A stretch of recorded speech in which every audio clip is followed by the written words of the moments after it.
We're living in rather odd times at the moment. Certainly I am.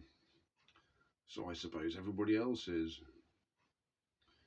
I hadn't been sleeping particularly well, and my friend yesterday dropped off a device that he's made. I think it's probably quite a well known thing, an earthing device, which is simply composed of a sheet of copper fabric, copper woven fabric. I don't know, it's be a mixture of copper and some synthetic fiber. And he has put an alligator clip on it and then connected a wire to the earth terminal of the electrical plug. And I was instructed to place it under my pillow, and I will be surprised at how wonderful and restful it is. I am skeptical of those claims.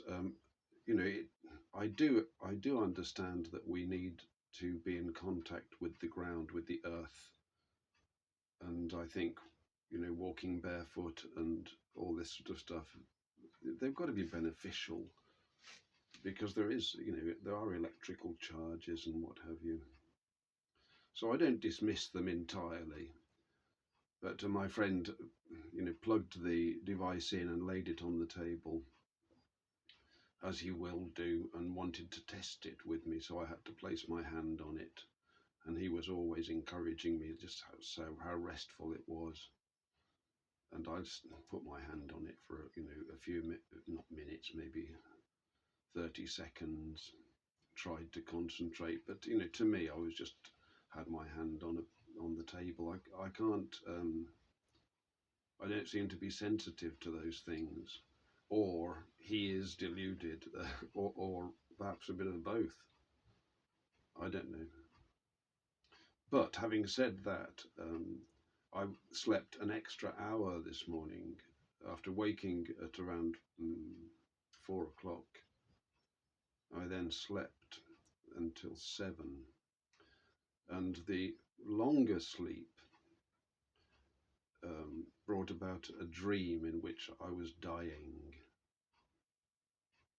and I was not taking any food, and I had become very thin, and I was ascending the stairs into a tower, and it seemed that there was really no more hope for me because I had lost the will to live longer. It was quite a sobering dream, really. It left me in an odd frame of mind. Some dreams do that. I don't know entirely what it means. I suppose there is a meaning to it. It could be the literal meaning. Maybe I am dying. Um, I spoke to my daughter recently, and I said, that even if I die when I'm 70, at least I'll die healthy and having fun. So that's the plan. I just those things, I can't know those things. I've no idea. There's no point in wasting any time on them. But nonetheless, they have a kind of an inner force on the spirit, and they drive one to meditate in certain ways, productive ways, really. I've been very blessed by renewed contact with my daughter after a long period of detachment or disconnection. And so I'm very pleased about that. That's something that I had been yearning for, and it was part of the reason why I decided to buy such an impractical car for the older man. But because I know that she likes when I had the MG, it was a connection moment between us. So I'm looking forward to being able to reconnect, and I think I have things to teach my daughter, and perhaps all we men have things to teach our daughters, and have been prevented, or many men have been prevented from doing so by the current, the late conviction that men have really nothing useful to say. And in the household, many times we have been silenced. I might have mentioned this before, but I'm a member of a sort of DIY forum for older guys, and it's called Old Codgers or something, and Sheds. I don't participate any longer, but I did at first. And the men in that group refer to their wives as she who must be obeyed.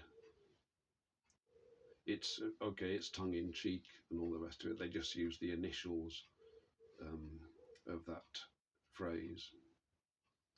But it's ubiquitous, and different men come along and they have different names, the admiral or the director or something like that. It's all very funny, but it's not, there's truth in the matter.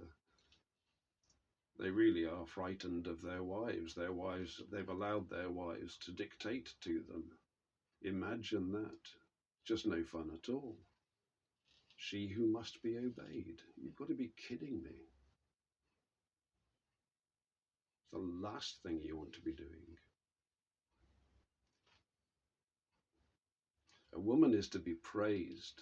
A wife is to be praised. A virtuous wife is to be praised and loved.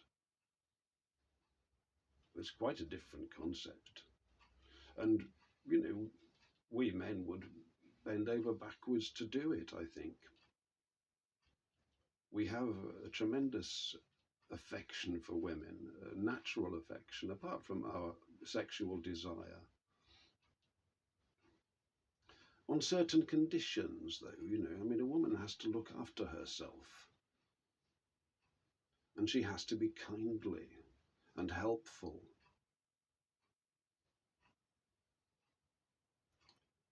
This is the problem. This idea that men and women are the same creature, slightly different parts, is so backward and wrong. That people could make that confusion to think that a woman with her breasts and her womb is a similar creature to a man with his stones and his stature. It's not the same thing at all.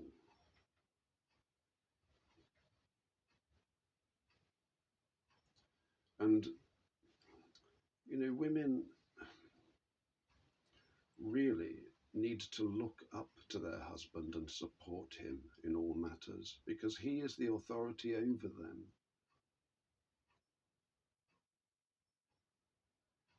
And the authority over him is the Lord God. So a God-fearing man, God-fearing, you see, it's not the wife that will bring him into line, it's the Lord. It's not the wife's job to do that at all. And the minute she tries to do that, she offends her husband most mortally. And so we see so many divorces and failed marriages. This, that should be an absolutely exceptional event, that a marriage would fail. Why should it? If it's conducted properly. If it's conducted properly. If this idea, for example, that a woman is entitled to insist that her husband remain entirely faithful to her in the matter of other relationships, that's not a man. We don't do that. If a woman's husband is not attracting other women and has the power to attract them, then he's less attractive in her eyes also. None of those women will supplant her. And he will praise her always and remain always faithful in the true sense of faithfulness, and love her forever. This is what women miss out on when they attempt to control their husband's behavior.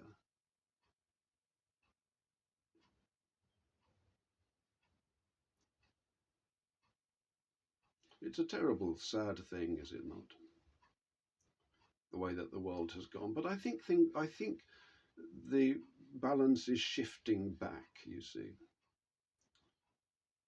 They used to say, well, a man just wants his wife to be a doormat. Well, nothing could be further from the truth. Nothing could be further from the truth. A loving wife who is supportive and who praises her husband and looks after him, you're going to call that a doormat? It's just a wicked misrepresentation.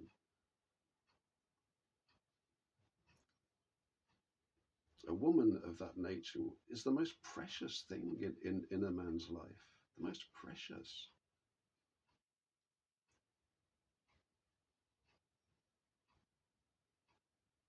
So valuable and so kindly and lovely.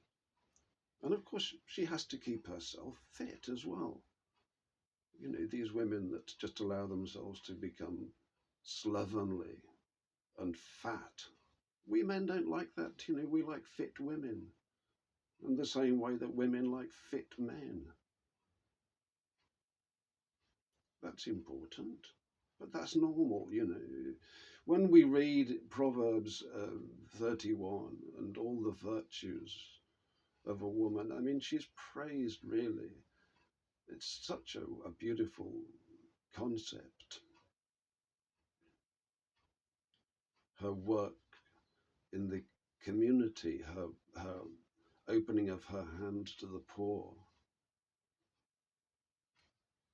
And her husband praiseth her in the gates. She really, her value in society is considerable indeed. A virtuous woman. Virtuous, of course. We have to remember that virtue is it's an ingredient of that. And so women need to consider that in their choices.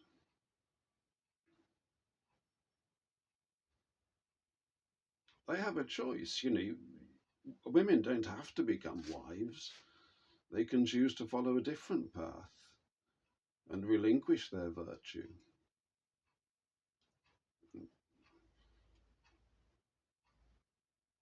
In biblical days, they would have been called harlots. Harlotry has always been with us and always will be with us. Some women end up in that category, as it were. And it's not for us to condemn them at all, because we are all living in a fallen world, and our own ills are no worse or better than anybody else's. They arrange their lives as they can. And they can be very alluring and they can have a lot of fun. There's no question of it. But they can't have a husband.